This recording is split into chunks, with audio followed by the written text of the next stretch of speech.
Bienvenue sur Savoir et Sagesse, l'espace dédié aux œuvres et aux idées qui ont profondément marqué l'histoire des hommes et des nations.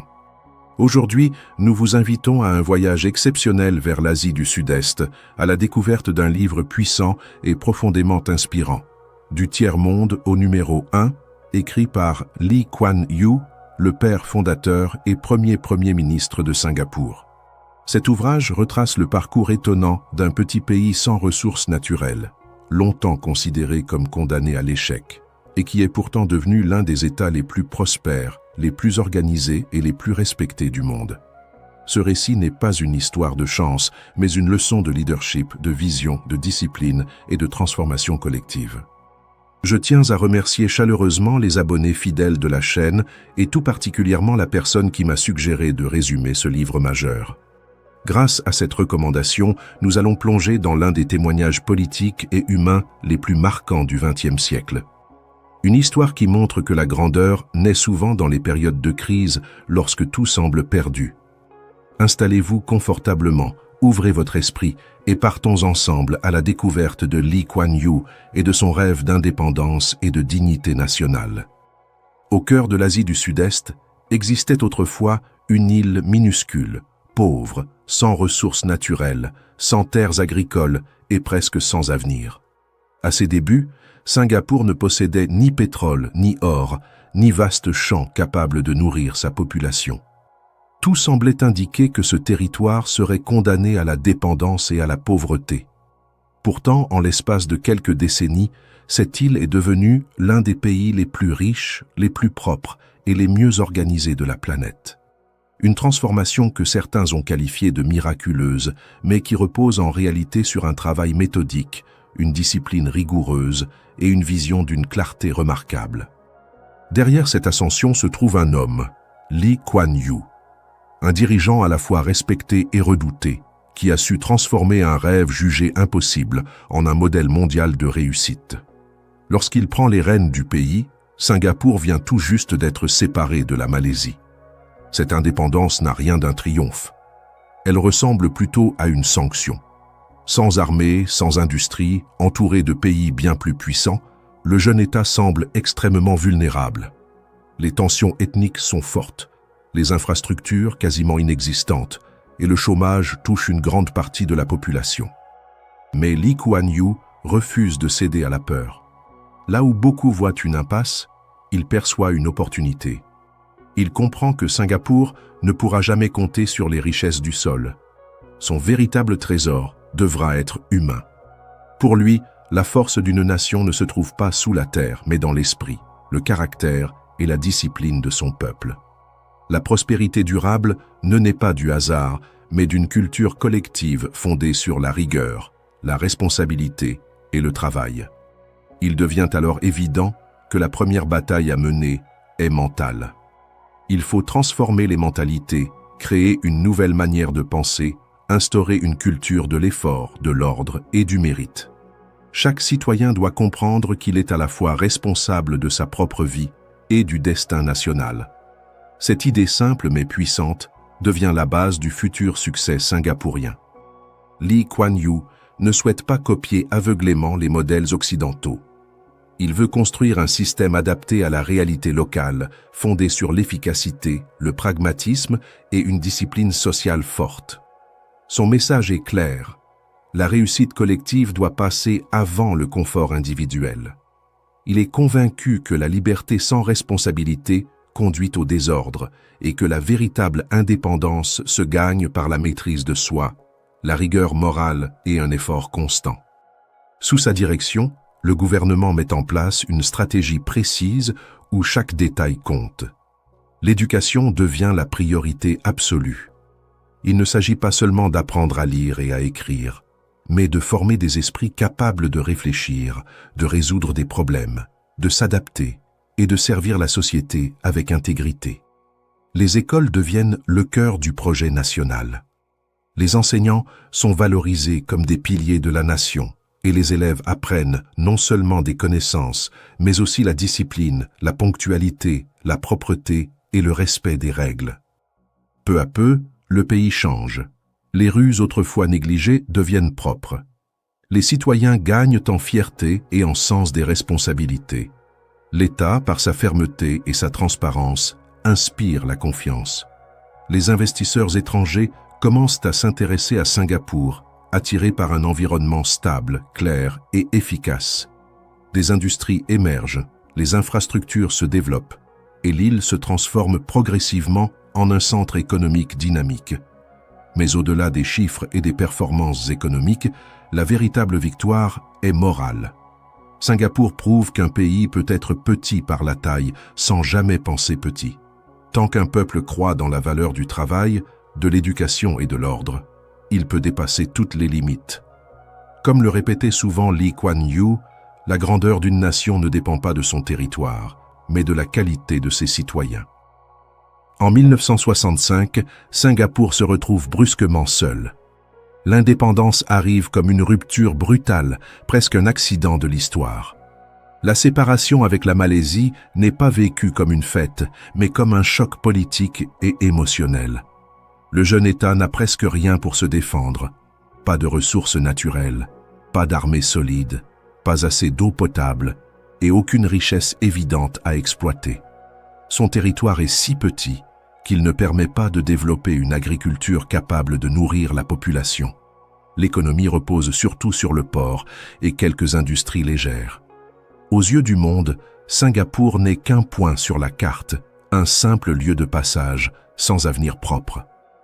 Et pourtant, c'est précisément à partir de cette faiblesse totale que va naître l'un des modèles de transformation nationale les plus admirés de la planète. Lee Kuan Yew, Premier ministre, comprend qu'il n'a pas droit à l'erreur. Il sait que le danger le plus grave n'est pas seulement extérieur. Le vrai ennemi, c'est la résignation. Car si le peuple se convainc que tout est perdu, alors le pays s'effondre avant même d'avoir commencé à se construire. L'indépendance devient donc une épreuve morale. Apprendre à exister par soi-même, à se définir sans dépendre des autres, à transformer une solitude imposée en force intérieure. C'est dans ce contexte que naît un rêve plus grand que la survie économique, le rêve d'indépendance et de dignité nationale. Il ne s'agit pas seulement de gagner de l'argent ou de remplir les caisses, mais de redonner fierté et confiance à un peuple marqué par la pauvreté et la peur de l'avenir. Mais les débuts sont terribles. Le chômage touche une grande partie de la population. Les logements sont précaires. Les quartiers populaires sont souvent insalubres. Le port, pourtant vital, manque de modernisation et d'organisation. Et surtout, la société est fragile. Des tensions existent entre communautés. Chinois, Malais, Indiens vivent parfois séparés, avec leur langue, leurs habitudes, leur méfiance. Dans un climat pareil, un seul incident peut déclencher une crise. Lee Kuan Yew sait que la première victoire doit être psychologique. Avant de parler d'usines, de ports ou de finances, il faut convaincre les Singapouriens qu'ils peuvent devenir maîtres de leur destin. Son approche est pragmatique. Il ne croit pas aux discours patriotiques vides. Il sait qu'un peuple ne se nourrit pas avec des slogans. Il faut des résultats visibles, des preuves concrètes jour après jour que l'effort collectif mène à la stabilité et à l'amélioration de la vie. Il met alors en place une stratégie fondée sur 3 idées fortes: discipline, planification, mérite. La dignité ne peut pas reposer sur l'émotion, elle doit s'appuyer sur la rigueur. Il enseigne que la grandeur d'un pays ne dépend pas de ses ressources, mais de la qualité morale et intellectuelle de ses citoyens. L'éducation devient un pilier essentiel. Chaque enfant doit être considéré comme une richesse. Chaque esprit comme un capital. L'école est réorganisée pour répondre aux besoins réels du pays, former des travailleurs compétents, disciplinés et capables de s'adapter à une économie mondiale en mouvement. On n'y apprend pas seulement à lire et à écrire, mais aussi à respecter les règles, à être ponctuel, à penser en termes de contribution plutôt que de privilèges. Dans cette vision, l'éducation n'est pas un luxe, c'est une arme contre la pauvreté et la dépendance. Mais Lee Kuan Yew comprend aussi que l'éducation ne suffit pas. Pour attirer des investisseurs, il faut instaurer une chose rare dans beaucoup de jeunes nations, la confiance.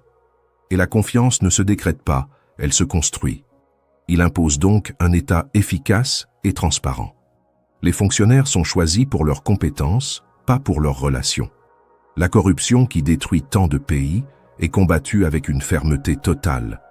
Les lois sont appliquées sans exception.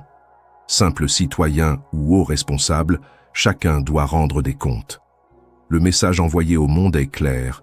À Singapour, l'ordre, la justice et la sécurité juridique protègent l'investissement. Ce climat attire rapidement des entreprises. Dans une région parfois instable, Singapour apparaît comme un port sûr. Mais le gouvernement veille aussi à ce que la croissance profite à la population. Des logements sociaux sont construits, les hôpitaux modernisés, des transports efficaces planifiés. L'idée est simple. Croissance économique et cohésion sociale doivent avancer ensemble, sinon le pays se divise.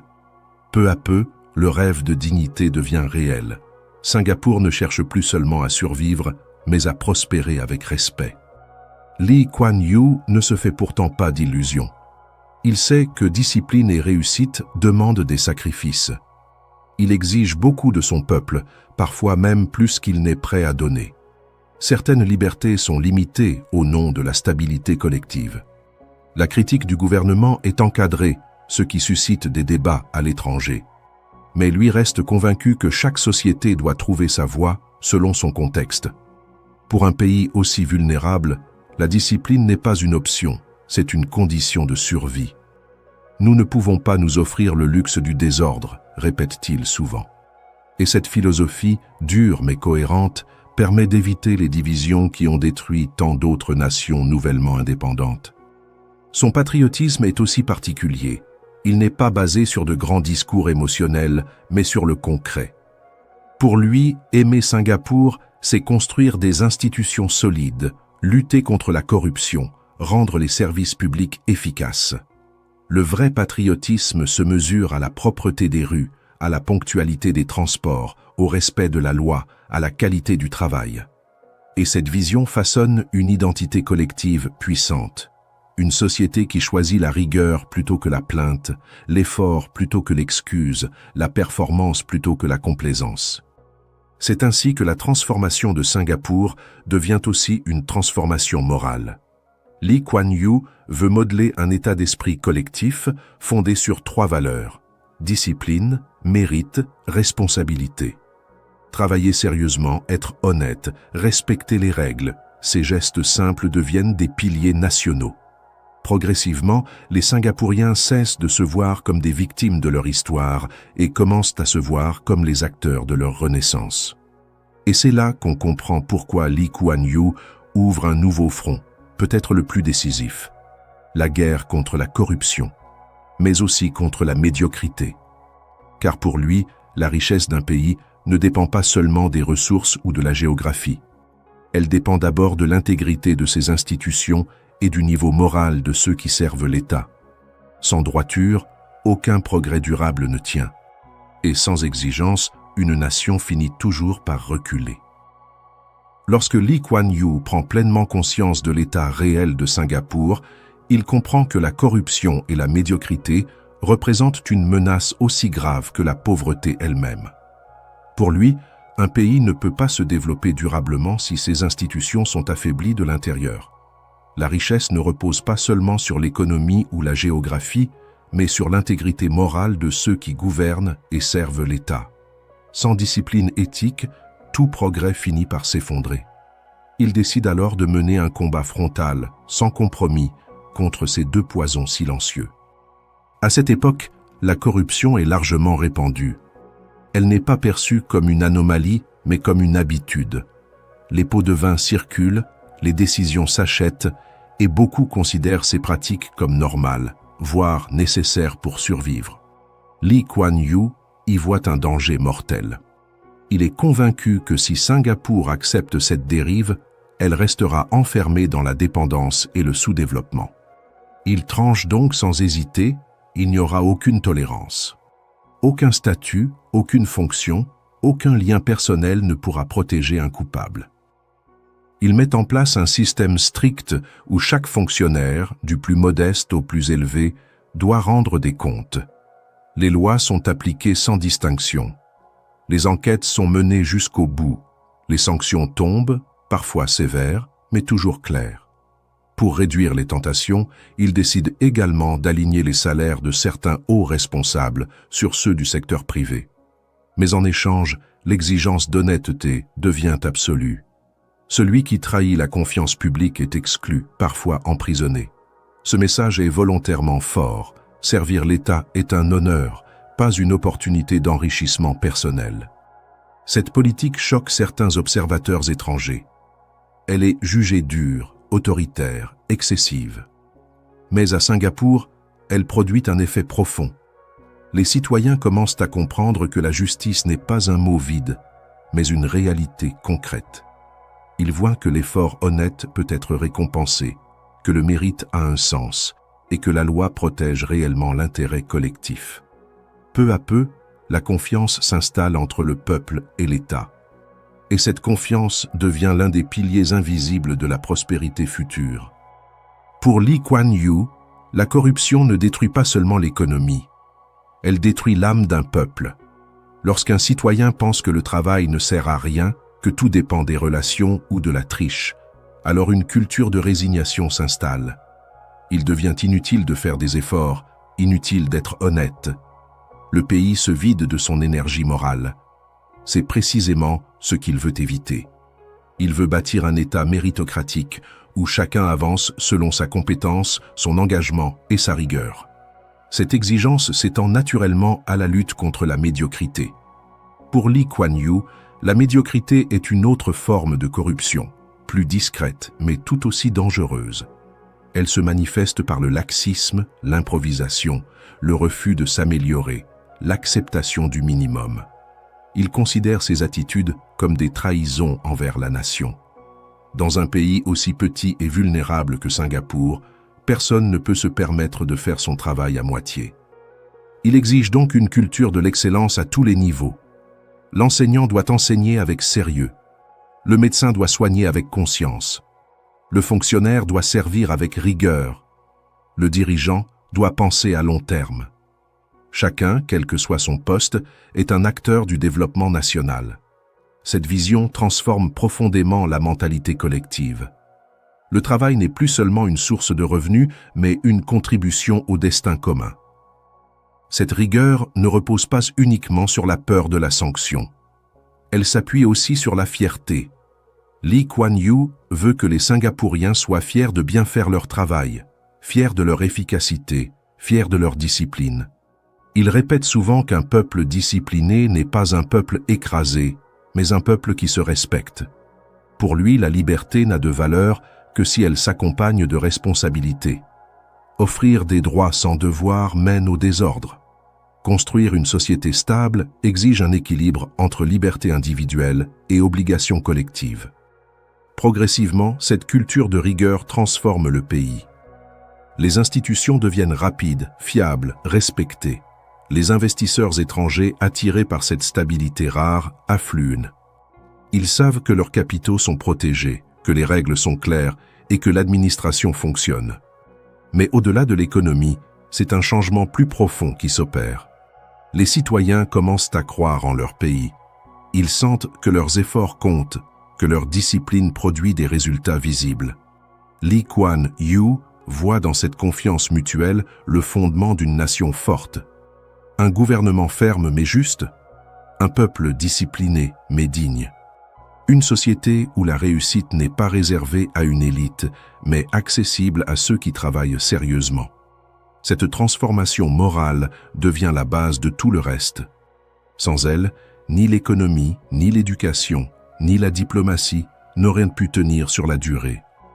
C'est à partir de cette exigence intérieure que Singapour peut aller plus loin. La rigueur devient une habitude, l'efficacité une seconde nature. Et peu à peu, une autre valeur centrale s'impose comme le socle du progrès, la discipline, non comme une contrainte imposée de l'extérieur, mais comme un choix collectif conscient. Pour Lee Kuan Yew, sans discipline, aucune liberté ne peut durer, et sans ordre, aucun progrès réel n'est possible. Pour Lee Kuan Yew, la discipline n'est jamais une punition imposée à un peuple. Elle est un acte de conscience collective, une manière d'organiser la société afin de lui permettre de grandir et de durer. Dès les premières années de l'indépendance, il comprend que la survie même de Singapour dépendra de la capacité de ses citoyens à respecter des règles claires, à travailler ensemble et à donner le meilleur d'eux-mêmes. Dans un pays aussi petit et fragile, le désordre n'est pas une simple gêne, c'est un danger existentiel. L'ordre, la propreté, la ponctualité et la rigueur ne sont donc pas des détails secondaires. Ils deviennent les piliers invisibles du progrès. Lee Kuan Yew est convaincu que sans discipline, la liberté se transforme rapidement en chaos et que le chaos mène toujours au déclin. Il veut créer une culture où chaque geste du quotidien reflète une conscience civique profonde. Pour lui, la manière dont un citoyen jette ses déchets, respecte les horaires ou applique les règles révèle la santé morale d'une nation entière. En observant les pays prospères, il constate que leur force ne repose pas uniquement sur leur richesse ou leur technologie, mais sur la discipline de leur population. Le respect du temps, des lois et du travail bien fait crée un tissu moral solide, capable de soutenir le développement. Singapour doit donc adopter cette rigueur non par imitation aveugle, mais par conviction nationale. La discipline devient progressivement une valeur centrale de l'identité singapourienne. Des campagnes d'éducation civique sont lancées. Les citoyens sont encouragés à ne pas salir les rues, à respecter les files d'attente, à être ponctuels, à se comporter avec courtoisie dans les transports et les espaces publics. Ces règles, que certains jugent insignifiantes, sont pour Lee Kuan Yew fondamentales. Une société qui néglige les petites choses finit toujours par négliger les grandes. Une nation qui tolère le désordre dans ses rues finira par tolérer le désordre dans ses institutions. La discipline, dans sa vision, n'est pas une négation de la liberté, mais une liberté organisée. Il explique souvent que la liberté sans responsabilité est une illusion dangereuse. Dans les sociétés jeunes et vulnérables, une liberté mal comprise devient un prétexte pour éviter les devoirs. Il insiste donc sur un équilibre clair. Les citoyens ont des droits, mais aussi des obligations envers la collectivité. La parole est libre, mais elle doit être constructive. Les droits ne sont pas des privilèges gratuits, mais des responsabilités partagées. Singapour étant dépourvu de ressources naturelles, sa seule véritable richesse est son peuple. Et pour que ce peuple soit fort, il doit être discipliné. Lee Kuan Yew encourage alors une éthique du travail fondée sur la fiabilité, la précision et le respect des engagements. Dans les écoles, les élèves apprennent la rigueur, la propreté, la ponctualité et le respect des enseignants.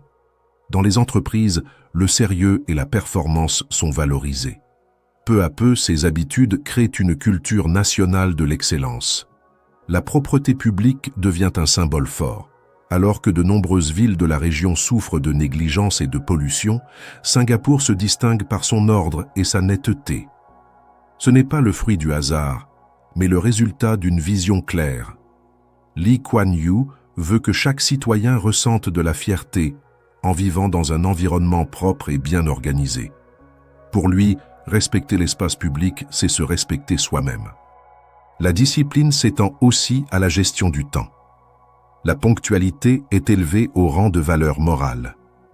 Être à l'heure, dit-il souvent, c'est respecter la vie des autres.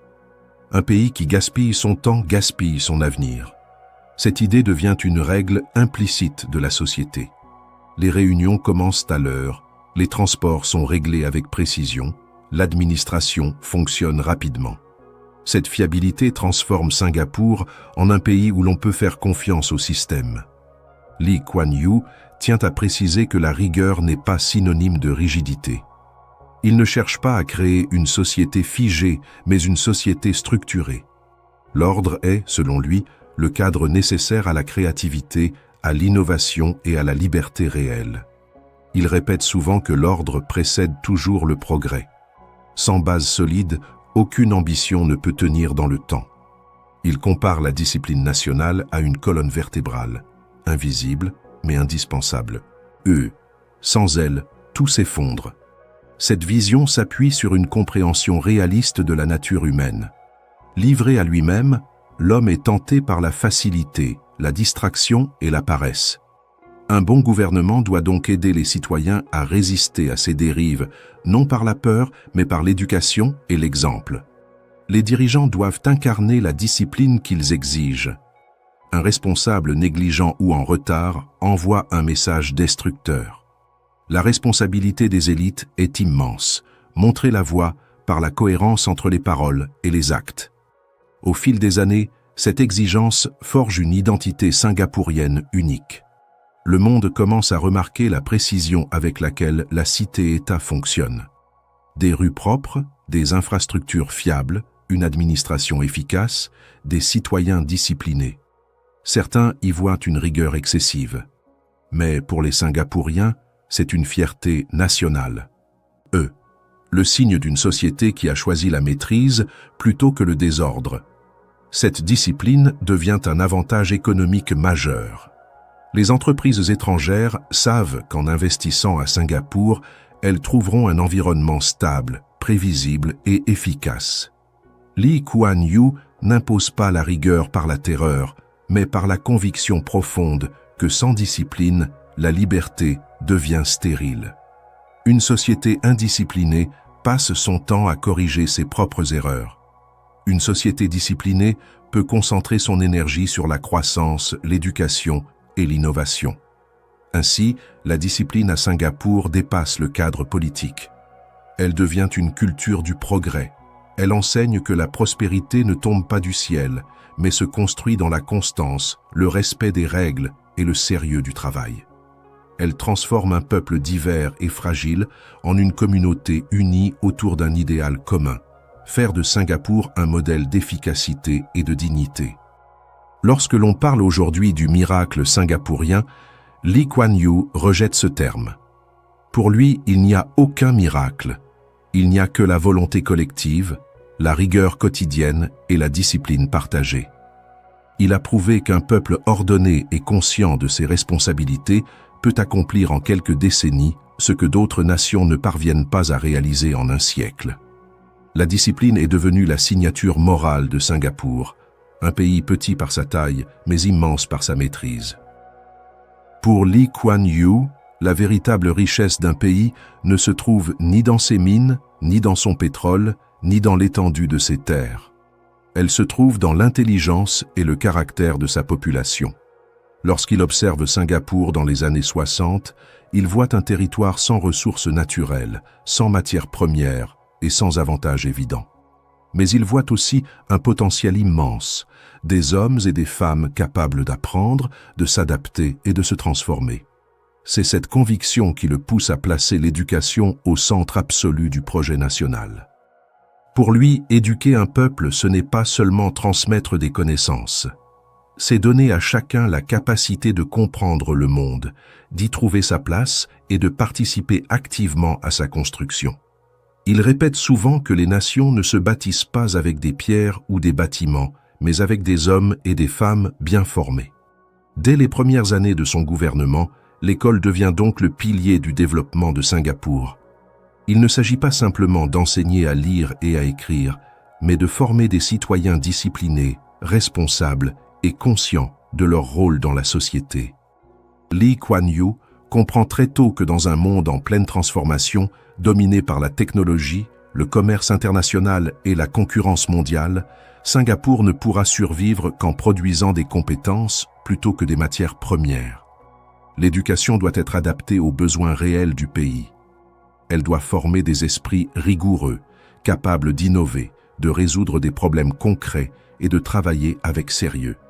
Mais avant d'atteindre cet objectif, il faut reconstruire un système scolaire affaibli par la pauvreté et le manque de moyens. Les classes sont souvent surchargées, les enseignants mal formés, et beaucoup d'enfants quittent l'école trop tôt pour aider leur famille. Malgré les ressources limitées de l'État, Lee Kuan Yew décide d'investir massivement dans l'école. Des établissements sont construits, propres, organisés et bien encadrés. Il est convaincu que la dignité d'un pays commence dans la salle de classe, dans le respect accordé à l'enfant et à son avenir. Il impose également un principe fondamental. L'éducation doit être méritocratique. À Singapour, La réussite ne doit dépendre ni du nom de famille, ni de la richesse, ni de l'origine sociale, mais uniquement du travail et du talent. Chaque enfant, qu'il vienne d'un quartier pauvre ou d'une famille aisée, doit avoir les mêmes chances de réussir s'il fournit les efforts nécessaires. Les meilleurs élèves sont encouragés, soutenus et parfois envoyés à l'étranger pour poursuivre leurs études. En retour, ils ont le devoir moral de revenir servir leur pays.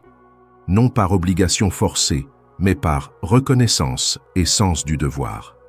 Cette logique renforce le lien entre réussite individuelle et responsabilité collective. Mais pour Lee Kuan Yew, l'éducation ne se limite pas au diplôme. Elle concerne aussi le caractère. L'école doit apprendre à réfléchir, mais aussi à se comporter avec honnêteté, discipline et respect. Il ne veut pas seulement des citoyens intelligents, mais des citoyens justes, travailleurs et conscients de leurs responsabilités. C'est pourquoi les valeurs morales occupent une place centrale dans l'enseignement. Le sens du devoir, la ponctualité, le respect de l'autorité et la solidarité sont encouragés dès le plus jeune âge. Ce mélange de savoir et de rigueur devient l'une des marques du modèle singapourien. L'éducation joue également un rôle essentiel dans l'unité nationale. Singapour est une société diverse, composée de communautés chinoises, malaises, indiennes et d'autres minorités. Pour éviter les divisions, il faut créer un sentiment d'appartenance commun. L'école devient alors un lieu de cohésion, où l'on apprend non seulement les sciences et les langues, mais aussi la tolérance et le respect de la diversité. Lee Kuan Yew insiste sur une idée claire. Chaque citoyen doit se sentir d'abord singapourien avant toute autre identité. Pour réussir ce pari, le gouvernement met en place des réformes ambitieuses. Les programmes scolaires sont modernisés, la formation des enseignants renforcée et les élèves évalués de manière rigoureuse. Rien n'est laissé au hasard. L'école doit préparer à la vie réelle, pas enfermer les jeunes dans des théories inutiles. L'apprentissage des langues est fortement encouragé. L'anglais devient la langue commune pour ouvrir Singapour au monde, tandis que les langues maternelles sont préservées pour maintenir les racines culturelles. Cette double compétence linguistique permet aux Singapouriens de communiquer à l'international sans perdre leur identité. Lee Kuan Yew accorde aussi une grande importance aux filières techniques et scientifiques. Pour lui, un pays ne peut pas se développer uniquement avec des théoriciens. Il a besoin d'ingénieurs, de techniciens, d'artisans qualifiés capables de construire, réparer et faire fonctionner les infrastructures. Singapour valorise ainsi toutes les formes de compétences, intellectuelles comme manuelles. Chaque métier a sa dignité. Chaque rôle contribue à la réussite collective. Avec le temps, les résultats deviennent visibles. Les jeunes Singapouriens se distinguent par leur discipline, leur sérieux et leur haut niveau de compétences. Les entreprises étrangères sont impressionnées par cette main-d'œuvre fiable et bien formée. Les investissements augmentent, l'économie se développe et Singapour s'impose comme un centre mondial du commerce, de la technologie et de la finance. Une société pauvre en ressources naturelles devient riche en talents. Mais Lee Kuan Yew ne s'arrête pas là. Il est convaincu que l'apprentissage ne doit jamais s'arrêter à la fin de l'école. Il encourage la formation continue et l'adaptation permanente aux évolutions du monde. Chaque citoyen doit se considérer comme un apprenant à vie, prêt à se former, à se réinventer et à améliorer ses compétences. Cette mentalité permet à Singapour de rester compétitive malgré les changements rapides de l'économie mondiale. Il rappelle aussi que la famille est la première école. Les parents ont une responsabilité essentielle dans la transmission des valeurs. L'école peut enseigner les connaissances, mais l'honnêteté, la discipline et le respect se transmettent d'abord à la maison. Une nation forte commence par des familles solides. C'est pourquoi le gouvernement soutient les foyers modestes afin que chaque enfant, quel que soit son milieu, ait accès à une éducation de qualité. Pour Lee Kuan Yew, les ressources naturelles peuvent s'épuiser, les industries disparaître, mais un peuple éduqué peut toujours se relever. L'avenir de Singapour dépend moins des circonstances extérieures que de la capacité de ses citoyens à penser, à innover et à collaborer. En une génération, Cette vision transforme une île sans avenir en une nation prospère et respectée. Le message est clair et universel. Un pays ne peut pas acheter son futur. Il doit le construire à travers ses enfants. Chaque élève encouragé, chaque enseignant respecté et chaque école bien organisée est une pierre ajoutée à l'édifice national. L'éducation devient ainsi le moteur silencieux de toutes les réussites, la racine invisible de la prospérité durable. Lorsque Lee Kuan Yew prend la direction de Singapour, l'économie du pays est dans une situation extrêmement fragile. L'île ne possède ni ressources naturelles, ni marché intérieur important, ni industrie développée.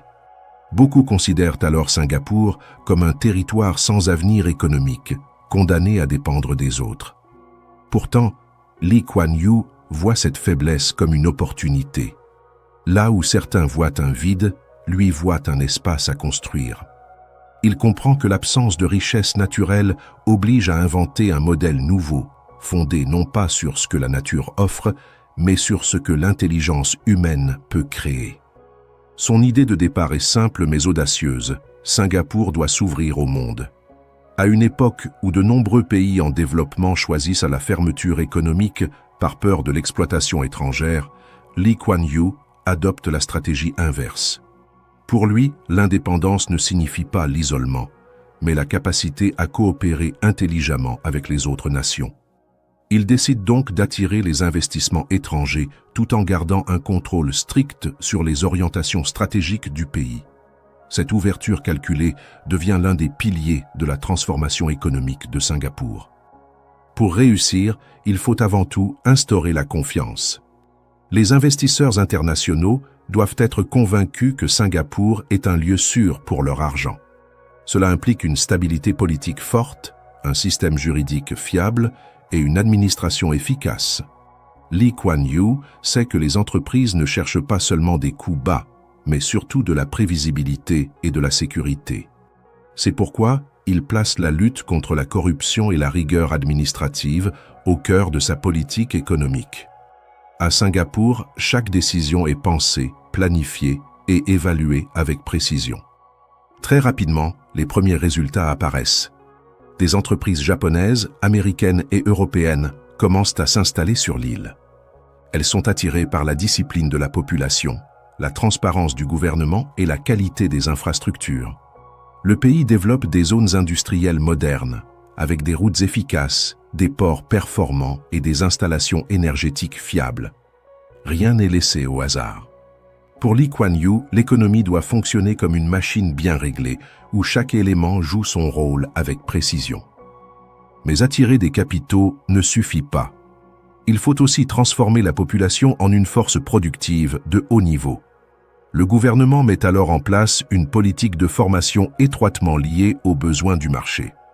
Lorsqu'une nouvelle industrie s'installe, les écoles techniques et les centres de formation adaptent immédiatement leurs programmes pour fournir les compétences nécessaires. Cette coordination entre l'État, l'éducation et les entreprises crée une efficacité remarquable. Singapour ne forme pas au hasard, elle forme pour l'avenir. Lee Kuan Yew ne croit pas à un capitalisme sans règles. Il respecte l'économie de marché, mais il sait que laissée seule, elle peut produire des inégalités, de la spéculation et du désordre. Il met donc en place un système équilibré, souvent qualifié de capitalisme encadré. Les entreprises sont libres d'entreprendre, mais dans un cadre clair orienté vers l'intérêt collectif. L'État n'est pas un obstacle, mais un architecte qui fixe la direction générale et veille à la stabilité du système. Certaines entreprises stratégiques, notamment dans les domaines du transport, de l'énergie ou du logement, restent sous contrôle public.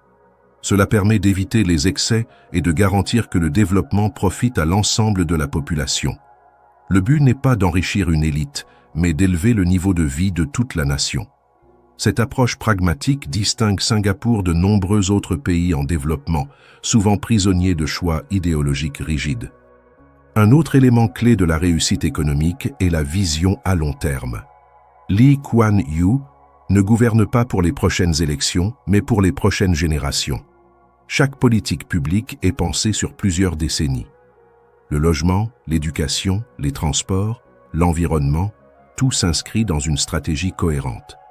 Cette constance inspire la confiance des citoyens et des investisseurs.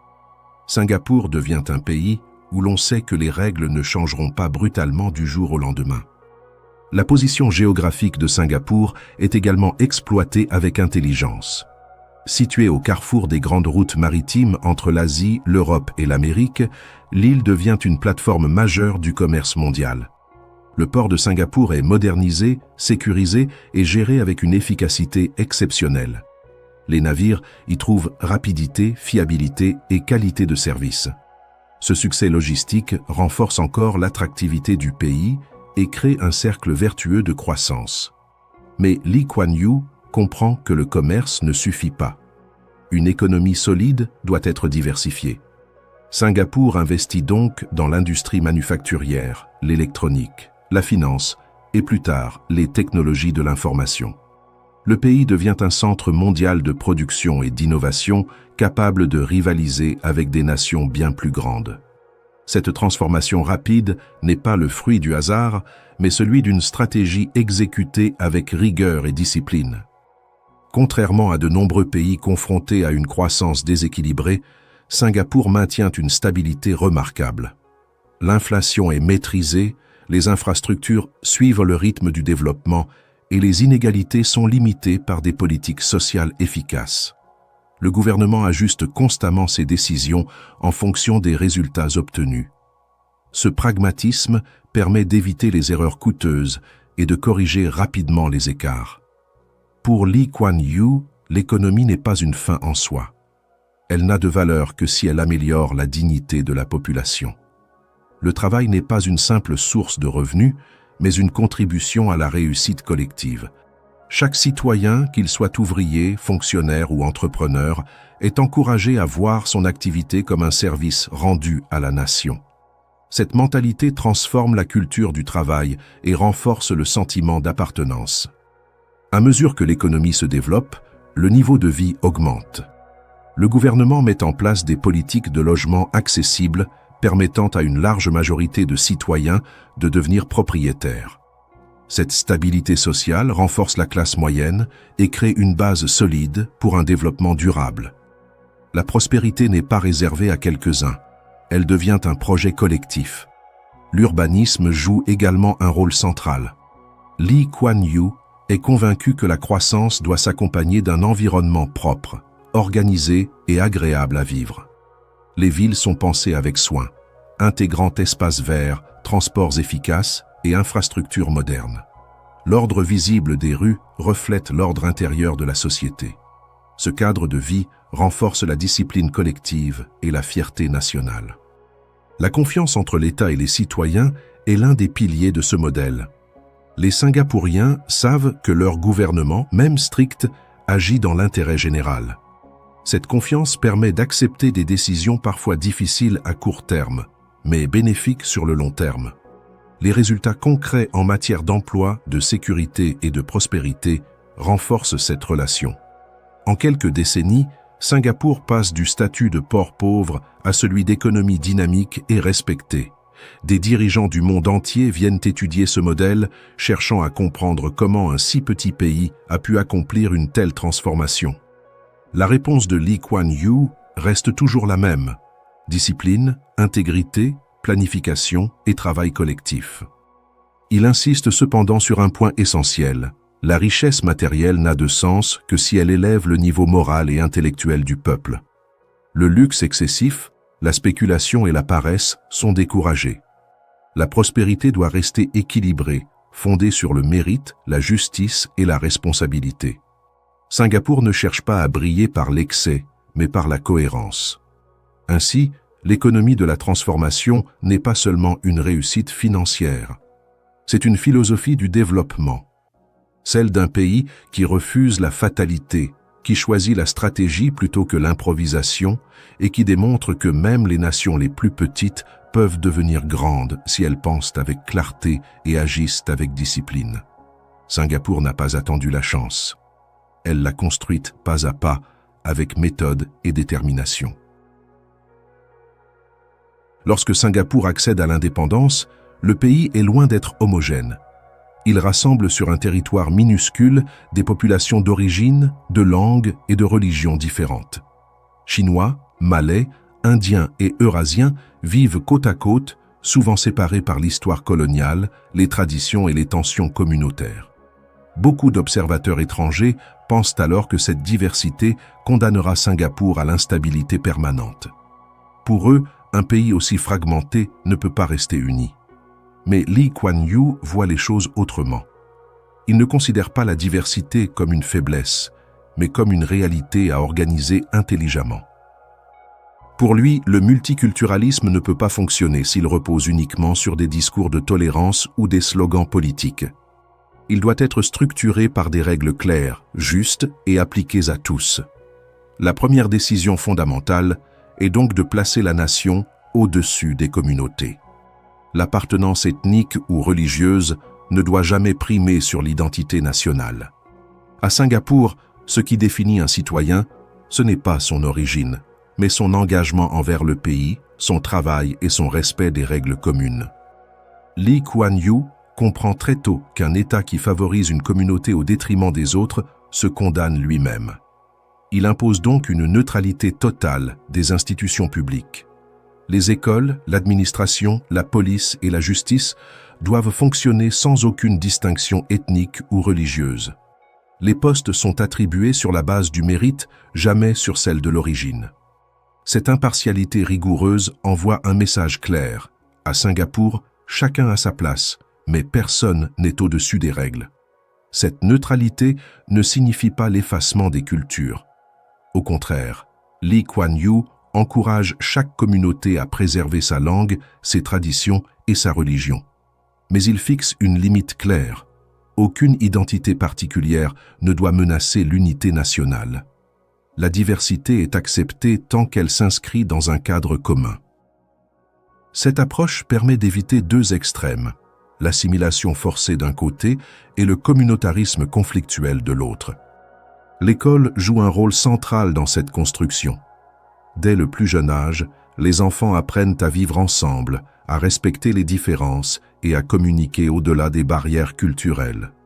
L'anglais est choisi comme langue commune, non pour effacer les langues maternelles, mais pour créer un lien entre toutes les communautés. Ce choix pragmatique facilite la communication, réduit les incompréhensions et renforce la cohésion nationale. En parallèle, les langues d'origine sont enseignées pour préserver les racines culturelles. Cette politique linguistique équilibrée devient l'un des piliers de la stabilité singapourienne. Là où la langue est souvent source de division dans d'autres pays, elle devient à Singapour un outil d'unité. Les citoyens peuvent se comprendre, travailler ensemble et construire un projet commun sans renoncer à leur identité. La modernité n'efface pas les cultures, elle les fait coexister. Lee Kuan Yew insiste également sur des valeurs communes qui transcendent les différences. La loyauté envers la nation, le respect de la loi et la recherche de l'excellence deviennent les fondements de l'identité singapourienne. Ces principes sont enseignés à l'école, relayés par les médias et incarnés par les institutions. L'unité nationale ne repose plus sur le sang ou l'histoire, mais sur le comportement et la responsabilité individuelle. Ce modèle méritocratique transforme profondément la mentalité collective. Les citoyens comprennent que leur réussite dépend avant tout de leurs efforts. Les privilèges communautaires disparaissent progressivement au profit d'une culture du travail et de la compétence. Cette logique libère les talents et motive chacun à donner le meilleur de lui-même. Singapour gagne ainsi un avantage décisif. Elle devient un pays où les compétences sont valorisées et où les meilleurs peuvent émerger, quelle que soit leur origine. Mais pour que ce système fonctionne, une vigilance constante est nécessaire. Lee Kuan Yew refuse toute instrumentalisation politique des différences ethniques ou religieuses. Les partis fondés sur la race ou la religion sont interdits. Les discours qui attisent la division sont sévèrement sanctionnés. Cette fermeté choque parfois à l'étranger, mais elle protège le pays de conflits internes qui auraient pu être dévastateurs. Pour lui, la liberté d'expression ne doit jamais devenir un outil de haine ou de manipulation. Le gouvernement met également en place des mesures concrètes pour encourager la mixité sociale. Dans les logements publics où vit la majorité de la population, des quotas sont instaurés afin d'assurer une représentation équilibrée des différentes communautés. Cette politique empêche la formation de ghettos ethniques et favorise la cohabitation quotidienne. Les citoyens sont amenés à se côtoyer, à se connaître et à dépasser les préjugés. Avec le temps, cette proximité crée un sentiment d'unité plus fort que n'importe quel discours. La gestion des religions suit la même logique. Singapour abrite des mosquées, des temples, des églises et des sanctuaires de différentes traditions. La liberté de culte est totale, mais encadrée par une règle simple. Aucune pratique religieuse ne doit menacer l'ordre public ou l'unité nationale. L'État dialogue régulièrement avec les responsables religieux afin de prévenir les tensions et de résoudre les conflits avant qu'ils ne dégénèrent. Cette approche proactive garantit une paix religieuse durable. Ce multiculturalisme organisé devient l'une des grandes forces de Singapour. Tandis que de nombreux pays sont paralysés par des conflits identitaires, Singapour progresse dans la diversité. Les entreprises étrangères y voient un atout majeur, une société capable de comprendre plusieurs cultures, de parler plusieurs langues et de travailler sans friction. Cette ouverture renforce encore l'attractivité du pays sur la scène internationale. Au fil des crises économiques et des tensions régionales, la solidité de ce modèle est mise à l'épreuve. À chaque fois, Singapour reste uni, discipliné et stable. Cela prouve que la cohésion nationale n'est pas le fruit du hasard, mais d'un travail patient et méthodique. Le multiculturalisme singapourien n'est pas un idéal abstrait, mais une stratégie de survie et de développement. Avec le temps, la diversité cesse d'être perçue comme une menace. Elle devient une fierté. Les Singapouriens apprennent à voir la différence comme une richesse et non comme un danger. L'harmonie ne signifie pas l'uniformité, mais la capacité à faire dialoguer les contrastes. Cette maturité sociale devient l'un des piliers de la réussite nationale. Au cœur de cette réussite se trouve une idée simple mais puissante. L'identité nationale n'est pas héritée, elle se construit. Chaque génération a la responsabilité de la renforcer par ses choix et ses comportements. Lee Kuan Yew a posé les bases de cette identité commune. Les Singapouriens l'ont ensuite nourrie par leur discipline, leur respect mutuel et leur engagement collectif. Ainsi, le multiculturalisme à Singapour dépasse le cadre politique. Il devient un art de vivre, un équilibre entre fierté individuelle et loyauté nationale, entre liberté personnelle et responsabilité collective. Dans un monde souvent déchiré par les divisions identitaires, l'exemple singapourien rappelle une vérité essentielle. La paix durable ne naît pas de la ressemblance, mais du respect. Et lorsqu'une nation choisit de bâtir sur la justice, le mérite et la confiance, même la plus grande diversité peut devenir sa plus grande force. L'histoire de Singapour dépasse largement le cadre d'une réussite économique ou politique. Elle ressemble à une leçon moderne sur la volonté humaine, la discipline et la lucidité. Lorsqu'un territoire minuscule, sans richesse naturelle, sans armée puissante, sans unité ethnique évidente, parvient en quelques décennies à devenir l'un des pays les plus prospères et respectés du monde, il ne s'agit pas d'un accident. Ce parcours révèle des principes universels qui peuvent inspirer toute nation, toute organisation et même tout individu cherchant à se relever et à progresser.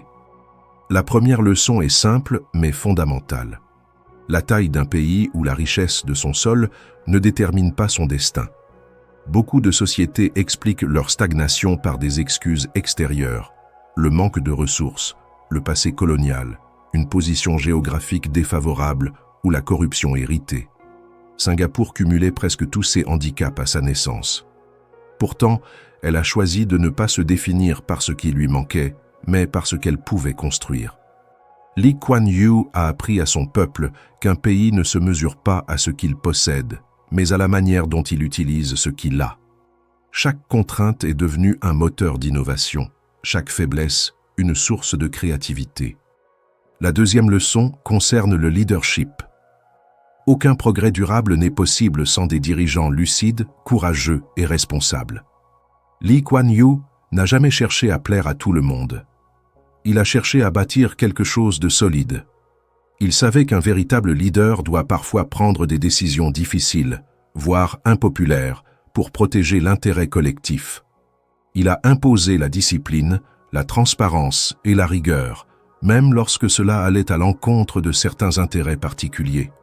Son autorité ne reposait pas sur la peur, mais sur la compétence, la cohérence et l'exemplarité.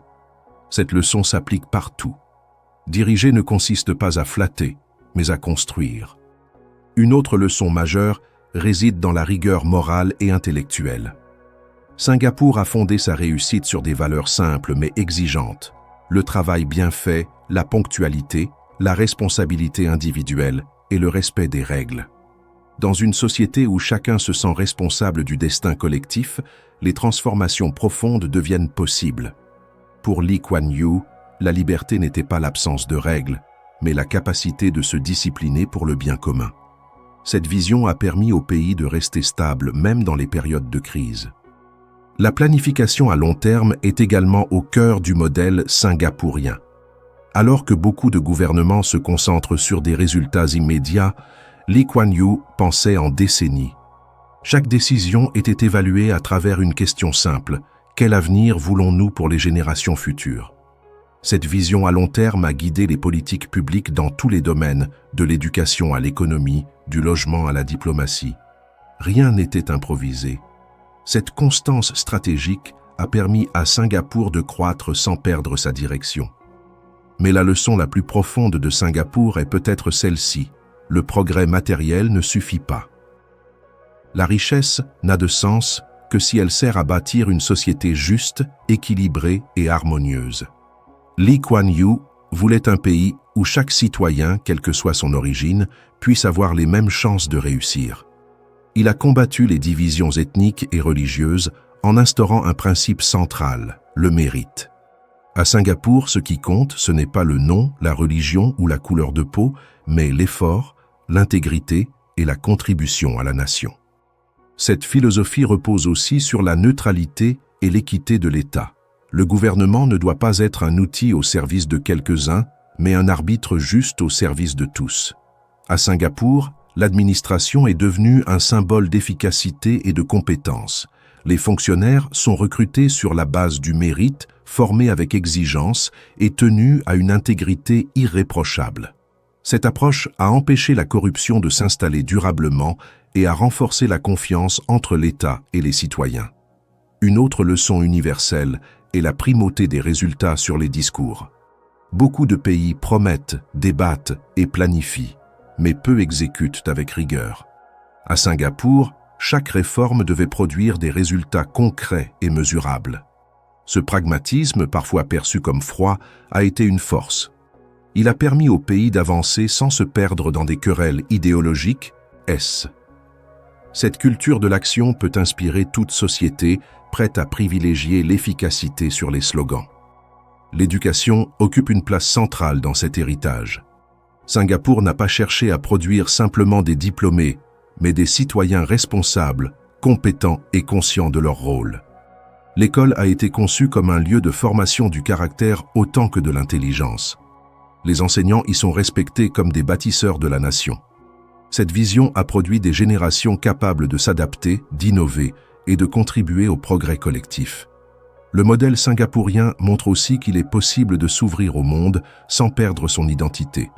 Lee Kuan Yew n'a jamais copié aveuglément un modèle étranger. Il a su combiner l'efficacité occidentale avec les valeurs asiatiques de cohésion et de respect de l'autorité. Cette synthèse a donné naissance à une modernité enracinée, ouverte, mais fidèle à ses principes. Dans un monde marqué par la mondialisation, cette capacité à rester soi-même tout en coopérant avec les autres est une leçon précieuse. Une autre dimension importante est la maîtrise des émotions collectives. Là où la politique est souvent dominée par la colère, la peur ou la démagogie, Singapour a privilégié la réflexion et la stabilité. Lee Kuan Yew croyait qu'un peuple gouverné par ses émotions prend de mauvaises décisions. Il a encouragé une culture de la raison, de l'analyse et de la patience. Cette maturité a permis au pays d'éviter des crises internes destructrices. Singapour a également prouvé que le progrès n'est pas incompatible avec la morale. La prospérité n'a pas été construite au prix de l'injustice ou de l'arrogance. Au contraire, plus le pays se développait, plus l'exigence de responsabilité devenait forte. Le pouvoir et le succès impliquaient un devoir accru de servir avec honnêteté et humilité. Cette éthique publique est l'un des piliers de la stabilité du pays. Lee Kuan Yew n'a jamais prétendu que son modèle pouvait être reproduit à l'identique ailleurs. Chaque nation a son histoire, sa culture et ses contraintes. Mais les principes qui ont guidé Singapour sont universels. La discipline, la responsabilité, la transparence, la vision à long terme et le respect du mérite peuvent être appliqués partout, à condition d'être incarnés sincèrement. Dans un monde confronté à des crises économiques, sociales et morales, l'exemple de Singapour rappelle qu'aucune fatalité n'est irréversible.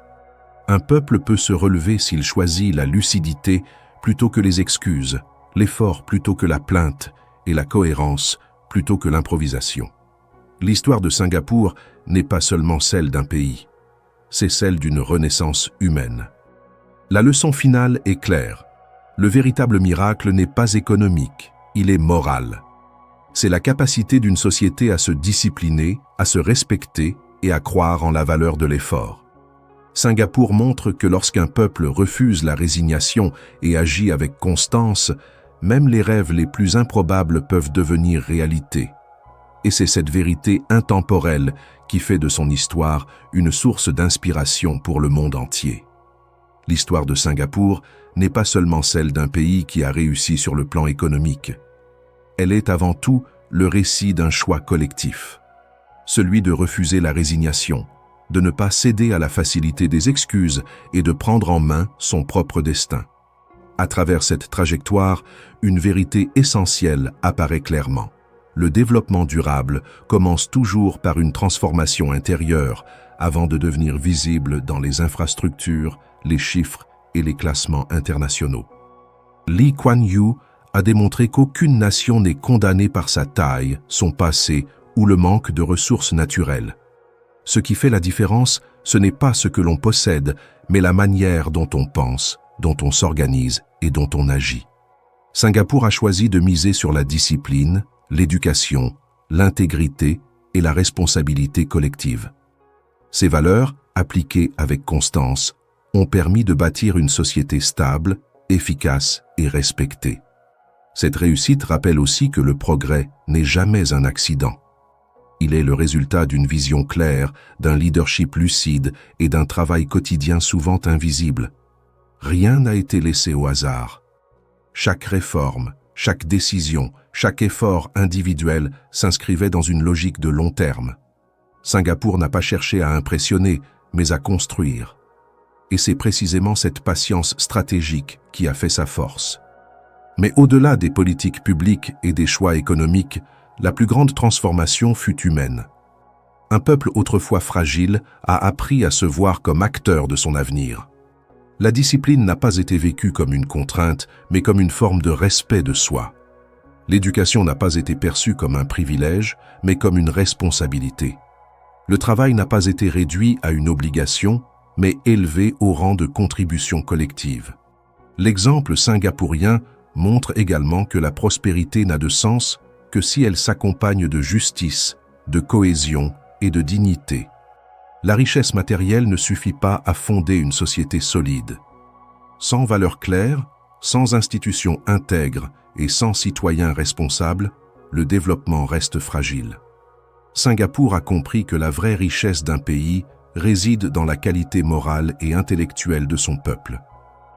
Cette histoire ne propose pas une recette universelle à copier, mais une invitation à réfléchir. Chaque nation, chaque communauté, chaque individu possède son propre contexte. Mais les principes qui ont guidé cette transformation restent intemporels. Penser sur le long terme, agir avec rigueur, refuser la corruption sous toutes ses formes et croire dans la capacité humaine à progresser par l'effort et la lucidité. Pour savoir et sagesse, cette conclusion est essentielle. Elle nous rappelle que la connaissance n'a de valeur que lorsqu'elle éclaire l'action. Comprendre l'histoire de Singapour, ce n'est pas admirer un miracle, c'est interroger notre propre rapport à la discipline, à la responsabilité et au changement. C'est se demander, à notre échelle, ce que nous pouvons transformer en commençant par nos choix, nos habitudes et notre manière de penser. En définitive, le message est simple mais exigeant. Le progrès n'est pas un cadeau. Il se construit. Et lorsqu'un peuple ou un individu accepte cette vérité avec humilité et constance, alors même les trajectoires les plus improbables deviennent possibles. Singapour en est la preuve vivante.